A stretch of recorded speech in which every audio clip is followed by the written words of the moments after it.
Did you know that breathing changes your brain in 4 important ways? Today, we're going to explore some of the amazing benefits of focused breathing. So let's talk about it.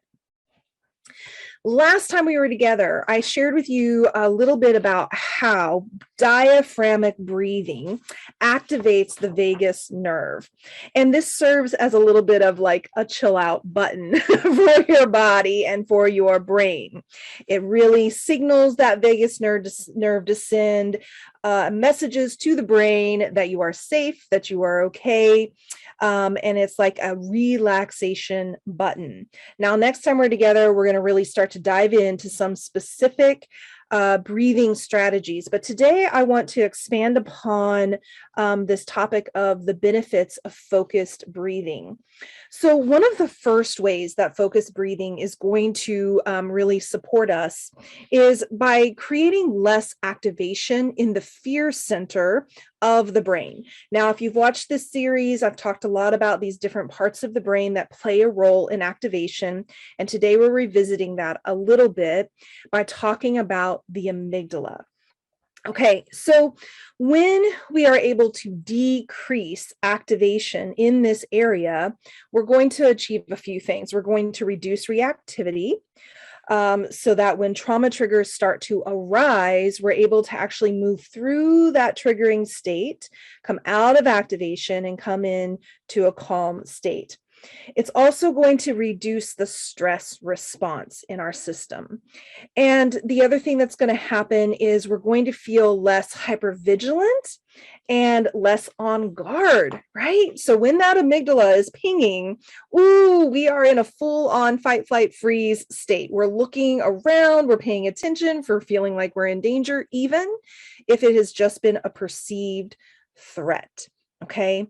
And so really being able to use focused breath to calm the amygdala, to kind of turn it into its like, get it out of that fight, flight, freeze state and come into a place of regulation is going to be super, super important.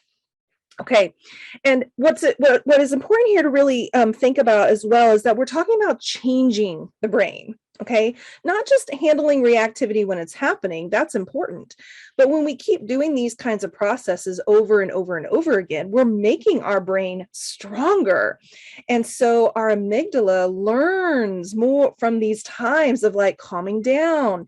The amygdala begins to change, so that just our natural state of being becomes less and less at like a resting place of hypervigilance and on being on guard.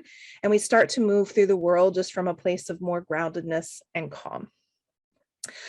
The second way that focused breathing is really helpful and useful in changing the brain is that it will lead to less overreactivity, okay? Now, I know a lot about that. I spent a lot of time in my life being super, super triggerable, if you will. I mean, any little thing could really set me off. I had a lot of overreactivity. My reactions to what people were saying or what was happening around me was not proportional to what was actually going on because I was dropping back into historical trauma and mindset and trauma responses. So the important part of the brain that's involved here is the insula. Okay, so this is where interoception occurs. All right, now interoception again is like our ability to feel our internal state, right? To notice what's going on. Because if we can notice what's going on, then we can start to respond from that place, but in proportion to what's going on. Because when there's overreactivation, if there's overactivation, then we have emotional reactivity, outburst. We might actually underactivate. We go into places of repression and suppression, right? Because we're so worried about that blowing our top kind of feeling and behavior that isn't always very pretty. And so we may have a lot of, historical shame or guilt about ways that we've reacted. And so instead of doing that, we've come to a place of just complete repression. Okay. So we start to dissociate, we start to numb out. And being on either ends of these spectrums is really common. It's a very common outcome of PTSD. Okay, so as we have a more regulated insula, then we have better interoception.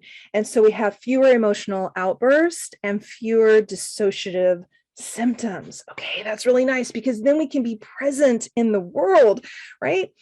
And again, we're talking about changing the brain. So when we're using focused breathing strategies, we're actually teaching our system how to slow down, how to be attuned to ourselves, how to take it easy, how to be present, right?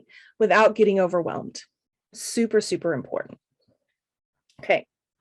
The third way that focused breathing changes the brain is within the thinking center of the brain, the prefrontal cortex. Okay, so when we have too much activation of the thinking center of the brain, which is where things like attention come into play and concentration and self-awareness and awareness of others. So we actually want that to be turned on. Yes, please. We just talked about two that we want to kind of turn off or reduce or minimize. And now we're going to talk about two that we want to increase. And so when we are breathing, we are slowing down the flooding of the amygdala. And so the prefrontal cortex can come back online and can support us in being able to concentrate and pay attention, being able to slow down and be aware of ourselves, be aware of the circumstance or the situation. We can engage through a lens of emotional or social intelligence much more easily. And so as we breathe, it helps to increase this part of the thinking center activation, like it helps to turn on that part of the brain.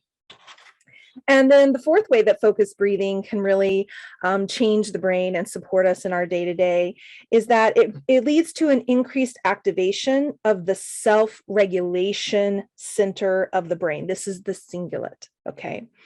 And so when we talk about thought and emotional regulation and decision making, okay, when we are activated, we don't often make very good decisions, okay? And so when we can increase the activation of the cingulate, then we can have better emotional regulation and we can just make better decisions, okay? We can decide how to respond to that situation, what to do to take care of ourselves, be connected and tapped into the choices that we have available to us. This is one of the most important pieces of the puzzle because activation, in addition to all of the somatic, things that we're talking about in this series, really emotionally leads us to feel very disempowered, very much at the mercy of our feelings, of what's happening in our body, of a circumstance, a situation. We lose touch with our empowered self.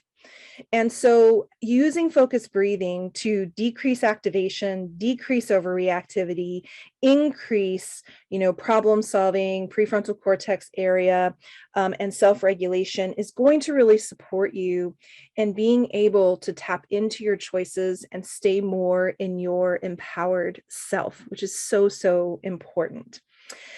So that's it for today, just some information to chew on.